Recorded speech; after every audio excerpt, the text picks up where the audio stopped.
வணக்கம் சுட்டி குழந்தைகளே, நான் சிகாமணி. எல்லாரும் நல்லா இருக்கீங்களா? நாம கேட்க போற அற்புதமான கதை புலிக்கு புலி.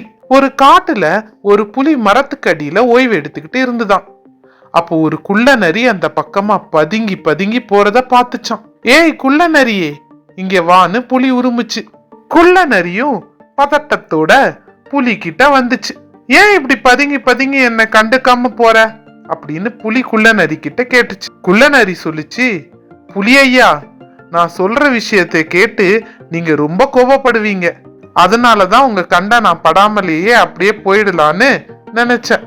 அதுக்கு புலி சொல்லிச்சு, பரவாயில்ல, என்ன அப்படி முக்கியமான விஷயம்னு சொல்லு அப்படின்னு குள்ள நரிய மிரட்டுச்சான். உடனே குள்ள நரி சொல்லிச்சு, இன்னைக்கு என்னோட கூட்டத்துல இருக்கிற நண்பன் ஒருத்தன் காட்டுக்கு ஒதுக்குப்புறமா இருக்கிற இடத்துக்கு ஒரு புது புலி வந்திருக்குன்னு சொன்னான். அது எந்த நேரம் வேணாலும் நம்ம காட்டுக்குள்ள வந்து நம்ம காட்டு மிருகங்களை வேட்டையாடுன்னு சொன்னான். அது உங்ககிட்ட எப்படி சொல்றதுன்னு தெரியாம தான் நான் பதுங்கி பதுங்கி ஓடுனேன் அப்படின்னு குள்ள நரி புலி கிட்ட சொல்லுச்சு. புலிக்கு லேசா பயம் எட்டி பார்த்தாலும் தைரியமா இருக்கிற மாதிரி குள்ள நரி கிட்ட சொல்லுச்சு. நீ கவலைப்படாத, நான் இருக்கிற வரைக்கும் வேறு புலிய நான் இந்த காட்டுக்குள்ள அனுமதிக்கவே மாட்டேன்னு குள்ள நரியும் புலிகிட்ட இருந்து விடை பெற்று போயிடுச்சு. அப்போத்துல இருந்து புலிக்கு பசியே எடுக்கல, தூக்கம் வரல, அந்த புது புலிய பத்தியே நினைச்சுக்கிட்டு இருந்துச்சு. குழப்பத்துல இருந்த புலி காட்டுக்குள்ள மத்த மிருகங்கள் என்ன பேசிக்குதுன்னு போய் விசாரிக்கலான்னு கிளம்புச்சு. காட்டுல எந்த மிருகமும் கண்ல தென்படல. தூரத்துல அந்த குள்ள நரி மட்டும் நின்னுகிட்டு இருந்துச்சு. ஏய் குள்ள நரியே, காட்டுல எந்த மிருகத்தையும் காணல, எல்லாம் எங்க போச்சு அப்படின்னு புலி குள்ள நரிய பார்த்து உருமுச்சு. அதுக்கு நரி, அநேகமா மத்த மிருகங்களுக்கும் அந்த புது புலியோட வரவு தெரிஞ்சு எல்லாம் அதோட வீட்டுக்குள்ள போய் முடங்கிடுச்சுன்னு நினைக்கிறேன் புலி ஐயா அப்படின்னு சொல்லுச்சு. புலிக்கு பயம் இன்னும் அதிகமாயிடுச்சு. ஆனாலும் அதை காட்டிக்காம, நம்ம ஏன் அந்த புது புலி இருக்கும் இடத்துக்கே போய் அதை பார்த்துட்டு வந்துடக்கூடாது அப்படின்னு யோசிச்சு முடிவெடுத்து கிளம்பிடுச்சு. காட்டோட ஒதுக்குப்புறமான இடத்துக்கு போறதுக்குள்ள மெல்ல இருட்ட ஆரம்பிச்சிருச்சு. அப்போ தூரத்துல அந்த குள்ள நரி சொன்ன இடத்துல ஒரு கம்பீரமான புலி இருட்டுல நிக்கிறது தெரிஞ்சுது.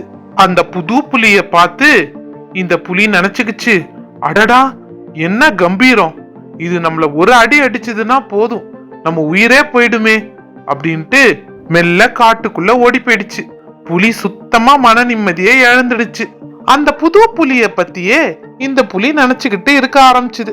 ஒருவேளை நம்மளை விட பலசாலியா இருப்பானோ, நம்மள அவன் இந்த காட்டை விட்டு துரத்திட்டானா நம்ம என்ன செய்யறது?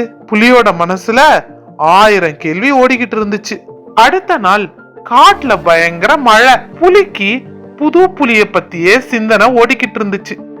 சரி, நம்ம போய் புது புலி என்ன செய்யுதுன்னு மறைஞ்சு நின்னு பாப்போன்னு அது இருக்கும் இடத்துக்கு அந்த புலி போச்சு. மழையும் கொஞ்சம் விட்டு இருந்தது. புலி புது புலிய ஒளிஞ்சிருந்து தேடிச்சு. ஆனா அது கண்லயே தென்படல. கொஞ்சம் தைரியமா அந்த புலி அந்த புது புலி நின்னுகிட்டு இருந்த இடத்துக்கு வந்து தேடி பார்த்துச்சு. அங்கேயும் அந்த புது புலிய காணும். அது இருந்த இடம் ஒரே சேரும் சகதியுமா இருந்துச்சு. சுத்தி பார்த்த புலிக்கு கண்ணு கெட்டுன தூரம் வரைக்கும் புது புலி தென்படவே இல்ல, கால் தடமும் இல்ல. புலிக்கு ஒரே கொண்டாட்டம், அங்கேயே குத்தாட்டம் போட துவங்கிடுச்சு. அப்போ தூரத்துல ஒரு காட்டு காவல் அதிகாரி அலைபேசியில பேசுறது புலிக்கு கேட்டுச்சு.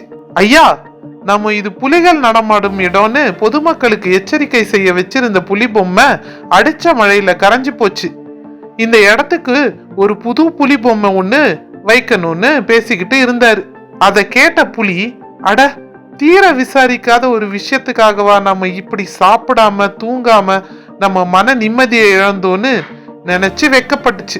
சுட்டி குழந்தைகளே, கண்ணால் பார்ப்பதும் பொய், காதால் கேட்பதும் பொய், தீர விசாரிப்பதே மெய். ஒரு விஷயத்த நம்ம தீர விசாரிக்காம அதை பத்தி கவலைப்படுறதால நாம நம்ம மன நிம்மதியை இழந்துடுவோம். குழந்தைகளே, உங்கள் நாள் என்றும் இனிமையுடன் அமைய இன்னொரு நீதி கதையுடன் உங்களை சந்திக்கிறேன். விடை பெறுவது உங்கள் சிகாமணி.